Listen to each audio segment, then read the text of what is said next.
Interview में ये प्रण लिया कि मैं मोदी की इमेज पे प्रहार करता रहूंगा जब तक उस इमेज को छिन्न भिन्न ना कर दूं। गांधी खानदान की नरेंद्र और राहुल गांधी ने 4 मई 2019 में एक मैगजीन इंटरव्यू में ये प्रण लिया कि मैं मोदी की इमेज पे प्रहार करता रहूंगा जब तक उस इमेज को छिन्न भिन्न ना कर दूं। गांधी खानदान की नरेंद्र मोदी को यह पहली धमकी नहीं थी।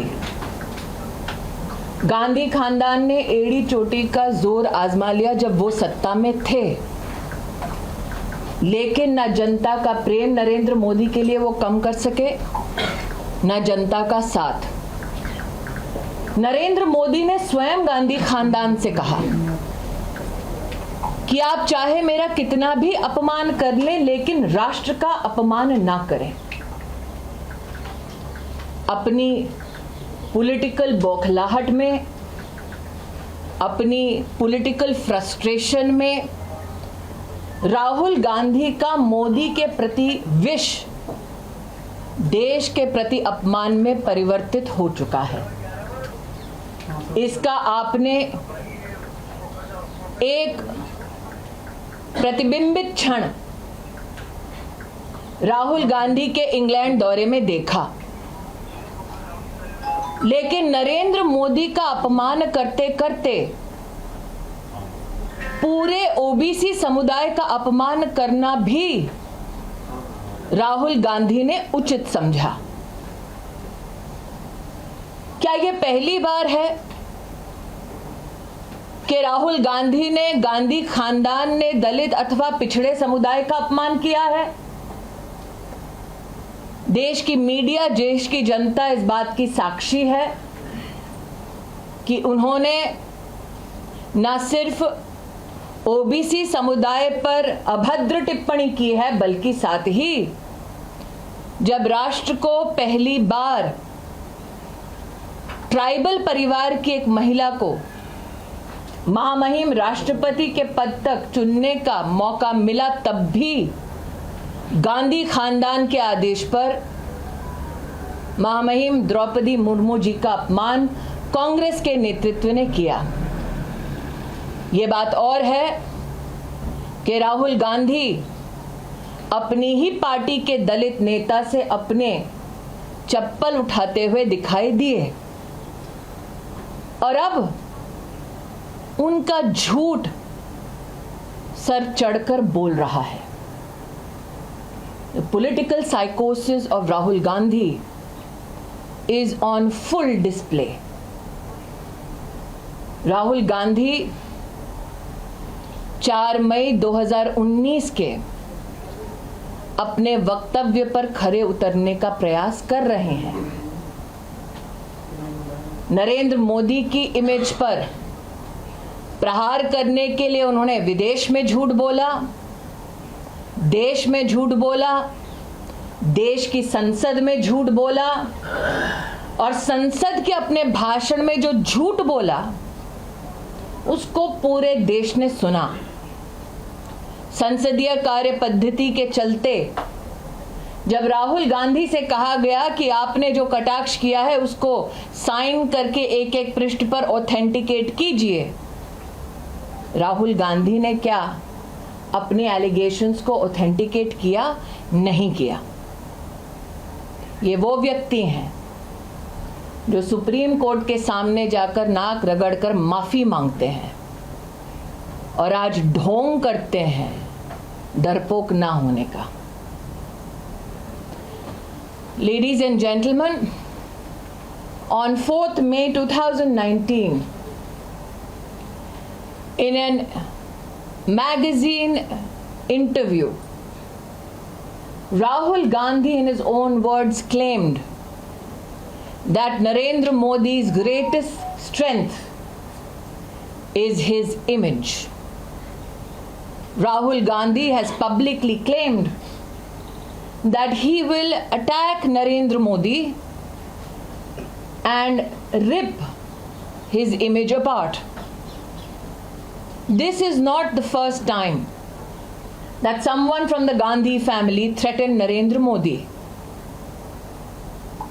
If we look at the history of the UPA, by hook and by crook, the Gandhi family tried their best to ensure that their arrogant challenge of punishing Narendra Modi for his leadership capacities to deliver development is punished. But what the Gandhi Khandan could not stop was the support of the people of India for the development politics of Narendra Modi. Narendra Modi accepted this challenge with only one request, that while the Gandhi family can attack him, this attack should not translate into an attack on the nation state.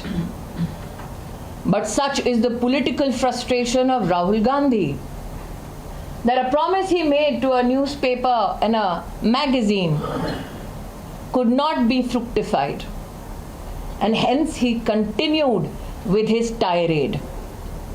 Like I said, the political psychosis of Rahul Gandhi is at full display. He abused and accused Modi in Parliament, but could not verify his own statement by authenticating it with his own signature. This gentleman who claims false bravado in a press conference by abusing journalists went scurrying to the Supreme Court begging with an apology. That Rahul Gandhi has been convicted by a court for not abusing an individual but an OBC community is known to every citizen of our country. But is this the first time that Rahul Gandhi and his family have abused people, citizens from backward communities or tribal communities for that matter? The media, the citizens of our country saw Rahul Gandhi's political arrogance at display when a Dalit leader of the Congress party was made to pick up Rahul Gandhi's footwear. Everybody knows that when the Bharatiya Janata Party proposed the name of Srimati Draupadi Murmu, belonging to a poor tribal family, as the contender for the President of India, it is then that the Congress leadership, under the tutelage of the Gandhi family, unleashed vile attacks on Draupadi Murmu ji. So Rahul Gandhi, your promise on the 4th of May 2019 to a magazine editor that you will rip Modi's image apart is a promise that shall remain unfulfilled, because Narendra Modi's greatest strength is the people of India. That Rahul Gandhi could not develop the humility to beg the forgiveness of the OBC community in our country is just another manifestation of a political arrogance called the Gandhi family. जी ma'am, एक प्रश्न है कि जिस तरह से राहुल गांधी को court verdict हुआ है, उसको अडानी इशू से जिस तरह से पार्लियामेंट में उन्होंने उठाया था, उससे लिंक करने की कोशिश कांग्रेस कर रही है और नैरेटिव बनाने की कोशिश कर रही है कि सरकार का इसमें हाथ था, ऐसा एक परसेप्शन। मैं स्पष्ट शब्दों में दोबारा कहती हूँ, ये कटाक्ष उन्होंने जब संसद में किया, उनसे कहा गया कि आप जो कह रहे हैं उसको ऑथेंटिकेट कीजिए, संसदीय एक प्रक्रिया है। उन्होंने एक भी डॉक्यूमेंट पर अपना ऑथेंटिकेशन करके सबमिट नहीं किया।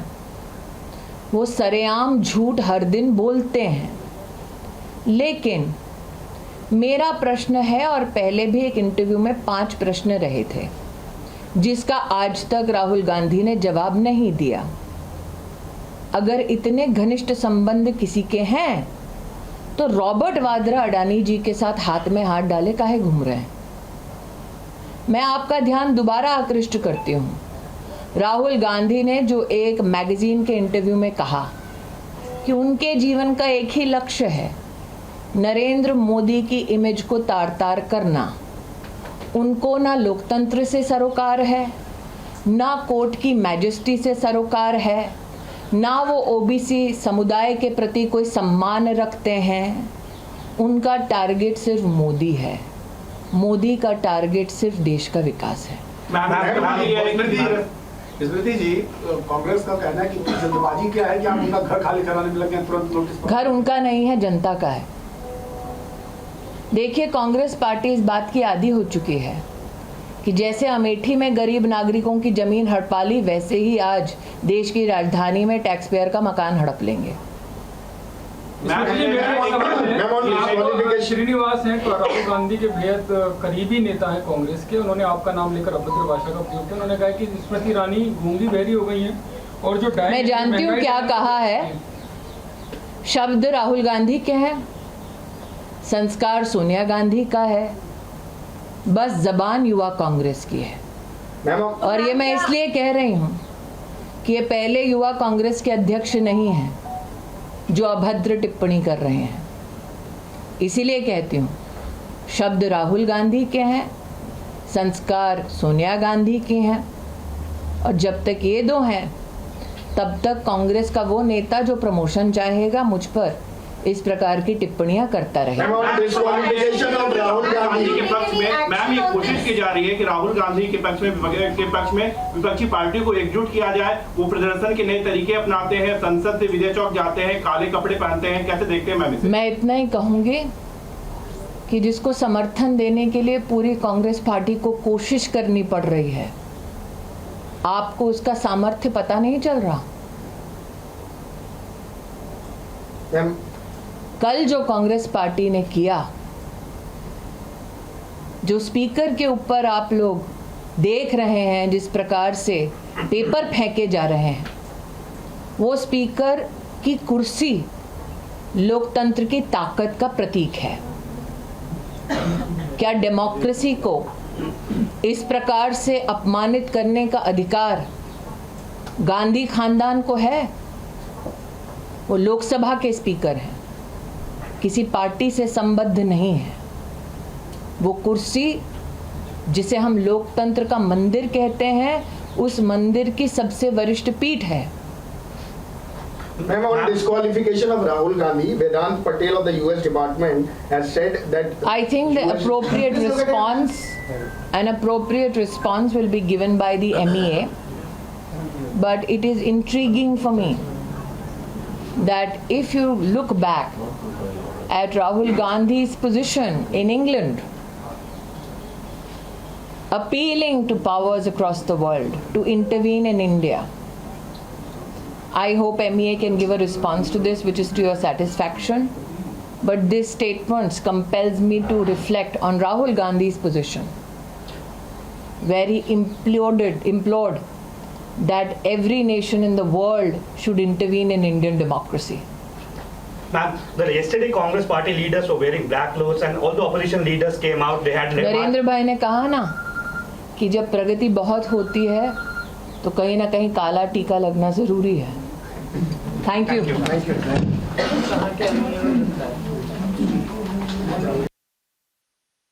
Taking on Rahul Gandhi over the comments that he has made, and also talking about what she said was the background of Rahul Gandhi and in terms of how he had insulted Dalits and OBCs over and over again. So this is the BJP's unrelenting attack on Rahul Gandhi. It comes at the back, of course, of a comment that we've had from the US come in this morning.